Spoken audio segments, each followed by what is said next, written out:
How impactful is it for a creator who may be mean or aggressive or say things you don't like on social media? Like how much are you supposed to take that to the grave with you? It feels like people are a lot more sensitive to it than they used to be. And I want to give you some specific examples of things that have happened to me in the past, and I'll use some names.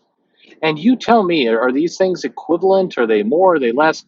And nothing in the video you're about to listen to, by the way, is me saying that people, should have free license to be crazy or do things on social media. None of that. No, I'm not saying that. It's more about you, the fan. What are you going to live with? What are you going to hold on to? And what are you going to let go of? That's what you're about to hear.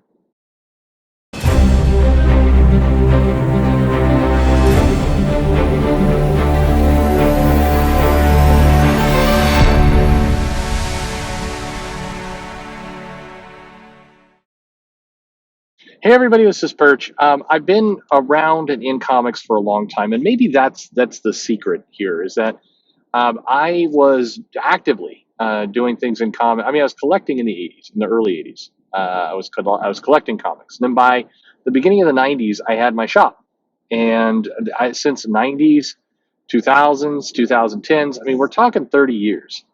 And no, I don't look that old. I mean, a couple of you have seen me. I think sometimes by accident. I forget to turn off the camera, but I mean, I'm all right. Uh, I gotta do that face reveal. It's like the time is built up now. Now it's a big deal. Shouldn't have been a big deal.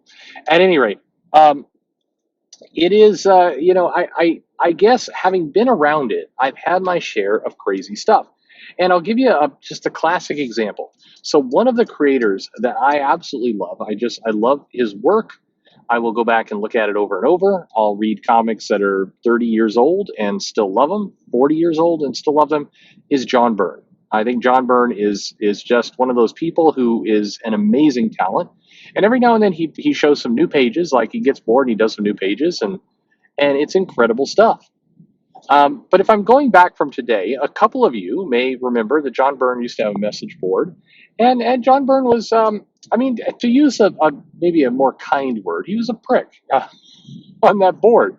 He was not a pleasant person in a lot of cases, very judgmental, very like he would say things on a daily basis that people today on Twitter get pounded on, for saying like once out of every 3 months. Like I see some people like, Donnie Cates is a real jerk on Twitter.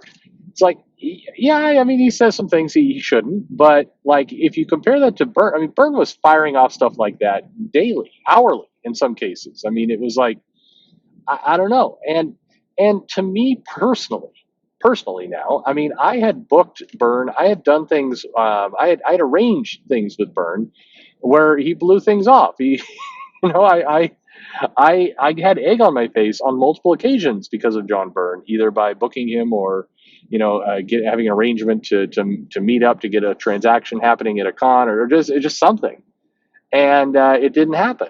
And it was, I mean, I remember like going back to hotel room or and just cursing out his name and being pissed.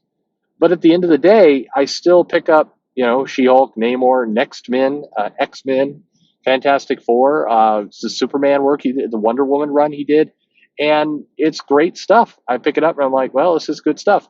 Despite the fact, like, he was a complete ass around Jim Shooter and Starbrand when that whole thing went down, blowing up Pittsburgh, and I mean, there's a lot of petty garbage in there that Byrne absolutely did. And so, I mean, that's one example. There have been many people, and sometimes the other direction too. I've mentioned that I've had a very very pleasant conversations and helpful conversations with Alana Smith. I've had good conversations with G. Willow Wilson. I in real life I've had perfectly reasonable things. There's people I've never met that have been, really, really kind. One guy I've never met that I've done the interview with, Sean Gordon Murphy. I think he's a never met in person, and he is a class guy. I mean, it's just very easy to talk to. He, has helped me out, and I try and help him out, and I think it's all good. I like his work, so it's very easy to do that. But and there's others. I mean, I've had an in-person experience with Mags Visaggio that was perfectly nice, perfectly normal. It wasn't like in the middle of it she just started throwing stuff. I mean, that would be awesome, by the way, if some of these people, like, this has never happened. I met I now by concept, but well, okay. I want to tell something, and then I'll come back to this. So by counter, I've met Mark Wade on occasion, and I mean, before all of this recent stuff, I'm talking 5 years ago. He seemed like a dick. I'm just my own personal view. He was not that pleasant of a guy. He was kind of standoffish, a person who hurts me inside because I'm a huge fan of his work and continue to be a huge fan of his work. Kevin Maguire, I've met at a con a few times. And he always seems like he's in a really bad mood. Like I don't know why, and it's hard for me because, and this is unfair. This is where it's all up to the individual. I will always associate Kevin Maguire with one of my favorite Justice League runs of all the time, the Wahahaha run of Justice League, where he drew images of Guy Gardner and Shazam and Booster Gold and Blue Beetle and Fire and Ice and some of these just I mean amazing stuff. Nort for that reason. I mean, just great. And so I always think, and this is where art trips you up. It's like, oh, this is a fun-loving guy. This is a guy who just has a great sense of humor. It's amazing. Like this has got to be the warmest, most amazing person. And then I've hit him. And now, by the way, I want to say for the record that I have many friends who've met him and say, no, he is that. You hit him on two very off moments, which is quite possible. I've had two experiences with Art Adams. One a very pleasant, great experience, and one where it felt like he would love to be anywhere else than at that convention. Like if he could have just ripped a hole in the wall and just gone through it to escape, he would have done it. It just I think a similar thing. I've had experiences with J. Scott Campbell that were really friendly, and I've had other ones where he looked like he'd just been punched in the face and was just beat to hell. And certainly that at a convention, you're getting a weird view of creators at times. But I was going back to Mark Wade. Just I've met him a few times now. I probably 4 or 5 times, and he's always been like every time I'm like, this is not a guy I would want to hang out with. Every single time, like this guy is somebody who's a little full of himself and just an unpleasant personality. Just not a good person. And again, this is long before any of the current stuff. This is none of this is impacting that statement. In fact, yeah, I've got some proof of that. I can provide some receipts that this isn't a new thought. At any rate, it would be hilarious if Mark Wade just now leaned into all the things that are being said about like right in the middle of a panel, he just gets up and like starts throwing stuff. Like that would be hilarious. I don't know. When we come out of COVID and we get back to panels and conventions and everything, I hope some people have some fun with it. Like, come on, have a little bit of fun with be able to laugh at yourself a little bit and do some things. Maybe not Mark Wade because he's being sued, but others should do this. But I say all this in context of, so then we get to social media, and you get kind of the real sarcastic kind of comments. Mitch Gerard's lately has kind of taken up more of the mantle. Alice Cott, no, not so much Alice Cott. John Lehman is a great example of somebody who's on social media. He's a tough guy, and lots of people will say, "I will never buy your stuff again. You're just a jerk." And it just I'm done. You said some mean stuff on Twitter. And I don't mean to demean it when I say mean stuff. You say some inappropriate, whatever words you want to use. You say some things on Twitter, you're unprofessional, etc. You're never getting $1 from me again. Cool. That is, at the end of the day, that's your choice as a consumer. It's your dollar, and you should feel good about where your dollar is going. That shouldn't be a controversial statement. Weirdly, I'll tell fans at sometimes, hey, if you can help it, don't let the social media and all this stuff impact your view of somebody. Don't let that be your only litmus point. You should care about the work. And most people are like, yeah, that makes sense. And then a small handful will be like, I'm going to downvote you every day for the rest of your life for saying that. How dare you tell me that I can't like somebody? Okay, all right.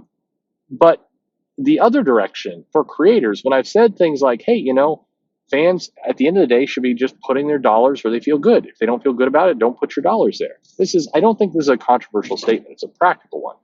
But I will tell you that I've gotten some real hostile responses from creators about that.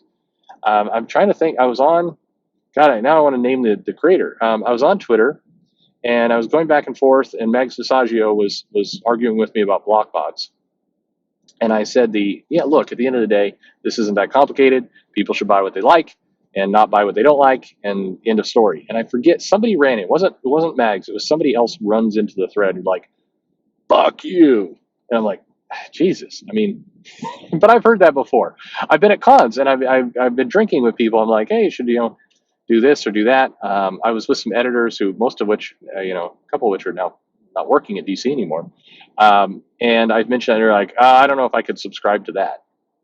And I go, I don't see how you can't. It's not your dollar. Like, it's here's the thing. You don't have to like it or dislike it. It's not your money. Or it's somebody else's money, and the other person gets to spend the money the way they want to spend it. That's. I'm not saying anything crazy here. That's just pragmatically what's going on.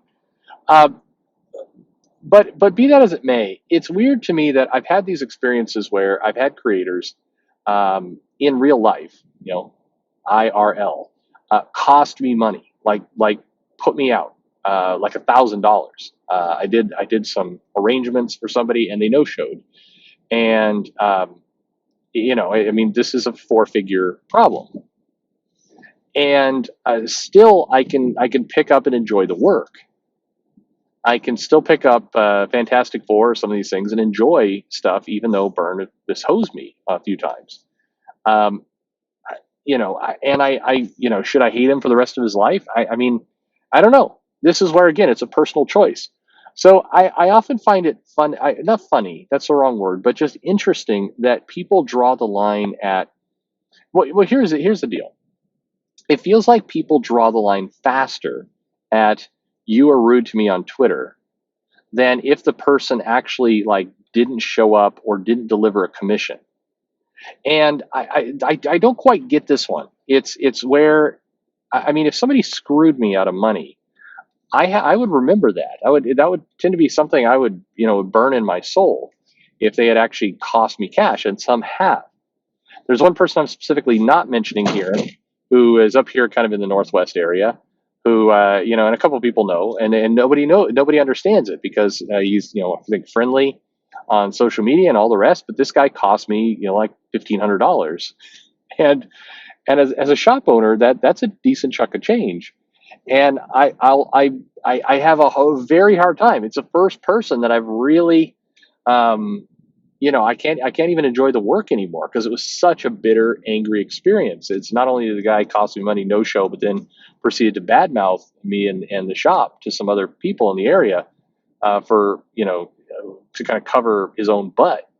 And I mean, so for me, by the way, casual arguments and problems, I usually have no problem naming names. And then we get to the true deep seated hatred, I tend to just keep it in a little ball deep in my stomach, and I hold on to it there, like a little, because that's the healthiest thing to do, is what I hear. But anyway, why is it that those kinds of experiences seem to often take a back seat to somebody who's rude on Twitter? I mean, and maybe it's just, I view Twitter and social media as, in many cases, people spouting off, trying to show off for their friends, peacocking, whatever you want to call it, and it just seems like, people at many times being stupid. They shouldn't be stupid, but it doesn't stick with me as much as, say, like if you went to a con and you commissioned somebody to do some art, and you paid them $50. You gave $50 of your money to Lentil Francis Hughes, for example. He's a really solid guy with commissions, by the way. This is a good example, because he's never done any of this from anything I've heard. But you gave $50 to you, and you said, here you go. And he's like, great, I'll do a sketch for you. It probably costs more than $50, but anyway, come back in 4 hours and I'll have it for you. And then you come back in 4 hours and you discover that his artist alley table is packed up and he's just gone. Your art's nowhere to be found, and you can't find him. And you hunt around for a while. You get his email. You write him and like, hey, what the hell? Where's my commission? Or did you forget about me? You took my money. And he's like, who are you again? I don't know who you are. Would you still buy his comics?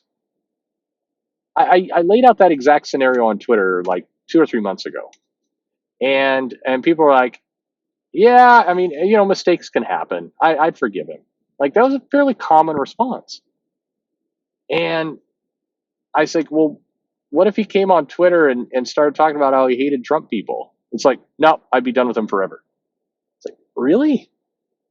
You I don't get that one, but I'd love for somebody to explain it to me. So in the comments below, if you can explain that to me, please let me know. Why is that? And how do you know where to draw the line between, what is the unforgivable sin in comics? Is it stealing from you? Is it is it walking out on a commitment? Is it being rude to you in person? Is it being rude to you online? What is it? If you catch your favorite artist tracing, is that it? Does anybody like Greg Land anymore? Whatever. Anyway, leave me a comment below. I'm curious about your opinion on this because I find that people have set the line very, very weird, and I honestly don't get it. So maybe you can explain it to me, which I would appreciate. So leave a comment below, and while you're at it, consider subscribing to the channel. It'd be wonderful if you did. I get a big shiny nothing from YouTube for people subscribing, but it is nice, and I love the community that we built up here. And thank you very much. And likes are always appreciated. Thank you for hitting that like button and all the rest with this video.